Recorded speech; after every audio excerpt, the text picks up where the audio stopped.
বাংলাদেশের বড় বড় আলেম, বড় বড় বুজুর্গ, দেলাওয়ারের মুরিদ, দেলাওয়ারের খলিফা, যেমন এমদাদুল উলুম ফরিদাবাদ মাদ্রাসার সাবেক মুহতামিম আল্লামা ইসমাইল সাহেব, দেলাওয়ারের খলিফা।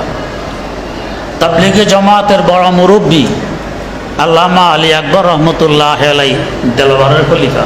আর আমার যে মেধা ভালো ছিল, নম্বর বেশি পেতাম, একদিনের জন্য এলেমের খেদমত আমার ভাগ্যে জোটেনি।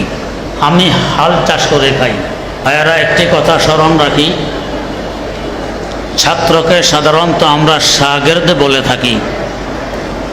শাগির্দ দুই প্রকারের হয়ে থাকে।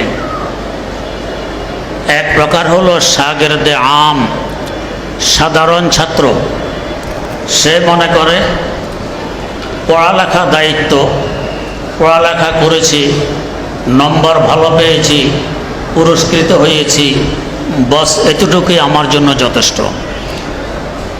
আরেক প্রকার ছাত্রকে বলা হয় শাগির্দে রশিদ। কাকে বলে?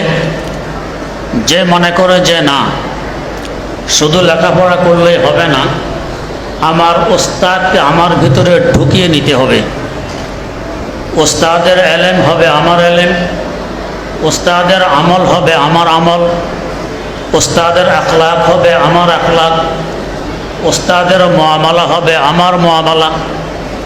এক কথায় ওস্তাদকে আমার ভিতরে ঢুকিয়ে নিতে পারলে আমি হব শাগির্দে রশিদ। এরাই ভবিষ্যতে সফল কাম হয়। যেমন আমাদের মুরব্বীদের মুরব্বী দাদা ওস্তাদ শাইখুল আরব ওয়াল আজম সৈয়দ হোসেন আহমদ মাদানী রাহেমাহুল্লাহ, শাইখুল আলম আল্লামা মাহমুদ হাসান দেওবন্দি রাহেমাহুল্লাহকে নিজের ভেতরে ঢুকাইতে সক্ষম হয়েছিলেন। উনি শাগির্দে রশিদ। তাই তো যখন হজরত আল্লামা মাহমুদ হাসান দেওবন্দি রাহেমাহুল্লাহ তাআলার ইন্তেকাল হয়, হজরত সৈয়দ হোসেন আহমদ মাদানী রাহেমাহুল্লাহ দেওবন্দে ছিলেন না, এসেছেন 2 দিন পর। আসার সাথে সাথে পুরা দেওবন্দে একটি আওয়াজ ভেসে ওঠে যে জানশীন শেখুলহীন আগে। এই কথা কারো পরামর্শক্রমে সিদ্ধান্ত নেয়ার পর কেউ বলেনি, আল্লাহ পাকের পক্ষ থেকে মানুষের মুখে এমনি এসে গেছে। কেন? তিনি হযরত শাইখুলহীন রাহিমাহুল্লাহ তাআলা শাগির্দে রশিদ ছিলেন। কথা লম্বা করব না। আমার আগে যিনি একটু বক্তব্য রাখলেন, আমার শ্রদ্ধেয় ভাই জনাব মাওলানা মুফতি হামিদ জহিরি জিদা মজদু, তাঁর শ্রদ্ধেয় নানা যান, এখানেও তিনি বহুবার তাশরিফ এনেছেন। তার পাশে আমাদের বাড়ি।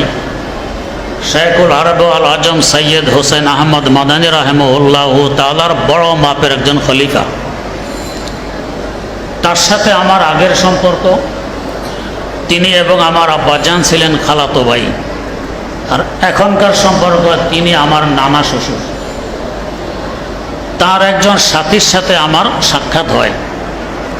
সাথী আমাকে শুনাইলেন যে আমি আর মাওলানা দেলাওয়ার এক জমাতে লেখাপড়া করতাম নোয়াখালী ইসলামিয়া মাদ্রাসায়। আমার মেধা দেলাওয়ার থেকে ভালো ছিল, নম্বর আমি বেশি পেতাম। তো একদিন আসরের পর আমরা দুজন হাঁটছিলাম। মাদ্রাসার মুহতামিম আল্লামা উজায়ের গোল রাহিমাহুল্লাহ আমাদেরকে ডাক দিলেন। আসলাম। আসার পর বললেন, কান ধরে 10 বার উঠবস করো। বলা মাত্র দেলাওয়ার কান ধরল, 10 বার উঠবস করল। আমার তো মেধা ভালো, নম্বর বেশি পাই। জিজ্ঞেস করলাম, হজরত কি বেয়াদবি করেছি ওটা তো আগে বলবেন। হজরত হেসে দিয়ে বললেন, ঠিক है ভাই, যাও, ঠিক আছে যাও। আমি তো অনেক আনন্দিত। আমার বেইজ্জতি হয়নি, কান ধরতে হয়নি, দেলাওয়ারের বেইজ্জতি হয়ে গেছে। এখন বুঝতেছি আমার আর দেলাওয়ার মধ্যে পার্থক্য কত। ব্রাহ্মণবাড়িয়ার যাকে বড় হুজুর বলা হতো, আল্লামা সিরাজুল ইসলাম রহমতুল্লাহ আলাইহি দেলাওয়ারের খলিফা, এরা দেলাওয়ারকে নিয়ে আকাশে উঠতেছে। ওস্তাদকে নিজের মধ্যে ঢুকানো, ওস্তাদের কথা মানা আর না মানার মধ্যেই ব্যবধান। তো তালিবুল ইলম ভাইদেরকে বলছি, ওস্তাদকে আমার ভিতরে ঢোকানোর চেষ্টা করব, তবে আমি হব শাগির্দের রশিদ, আমার দ্বারা কাজ হবে, একসময় আমি সফল কাম হব। আর যদি ওস্তাদকে আমার মধ্যে ঢুকাইতে না পারি, আমার ভিন্ন মতামত থাকে, আমি কখনো সফল কাম হতে পারবো না। লিখিত রাখেন, মুস্তাদরাকে হাকিমে সহি সনদে হাদিস বর্ণিত, আল বারাকাতু ফি আকাবিরিকুম, বরকত তোমাদের বড়দের সাথে। তো বড়দের সাথে যদি আমি আমাকে জুড়ে রাখতে পারি, ইনশাআল্লাহ বরকত হবে, আমি কামিয়াব হব। আর বড়রা কিছু বোঝেনি, মাদানী থানবী কি জানে, আমরা আরও ভালো জানি।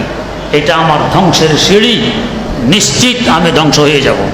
তো আসাতেজা কেরামের নজরিয়া, আসাতেজা কেরামের মানসা, তাদের চালচলন সব হবে আমার বিপরীত হবে, আমি কখনো কামিয়াব হতে পারবো না। আল্লাহ রাব্বুল আলামিন আমাদেরকে মুরব্বীদের পদাঙ্কন করে চলে উভয় জাহানে ধন্য হওয়ার তৌফিক দান করুন। সুবহানাল্লাহি ওয়া বিহামদিহি, সুবহানাকাল্লাহুম্মা ওয়া বিহামদিক, আশহাদু আল্লা ইলাহা ইল্লা আনতা, আস্তাগফিরুকা ওয়া আতুবু ইলাইক।